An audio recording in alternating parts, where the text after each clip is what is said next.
I had the opportunity to go work for a think tank that the chief of naval operations ran. And so you had to apply, was hand selected, had the opportunity to go out to Rhode Island for 6 months. Unfortunately, it was over the winter. And having grown up in Arizona and stationed on the West Coast, Rhode Island in the winter, not the place you want to be. But it was cool.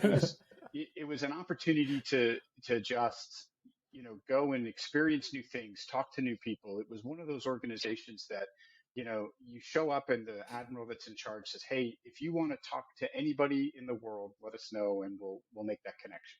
And you're like, yeah, yeah, yeah, right, right. And then the next thing you know, somebody's like, "Hey, we're talking about this topic. Can we get in touch with Bill Gates?"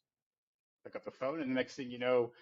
you're on the phone with Bill Gates, right? And so it was kind of cool to have that access, but then really the ability to just kind of think freely. And so the topic we were discussing was, or trying to research and figure out how the naval forces were going to fight in cyberspace in 2030, right? And so this was 2005 or six time frame, and one, you got to Wow. figure out what 2030 even looks like.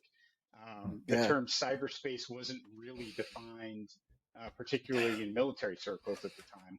And so we spent a lot of time kind of figuring that out. But in the course of it, you start kind of brainstorming and you throw out these ideas and you work in groups to come up with these concept papers. And one of the concept papers at the time was developing these sort of autonomous bots that could roam Second Life, right? So if you're familiar with Second Life, it's kind of funny. They've been sort of hiding in the shadows, if you will.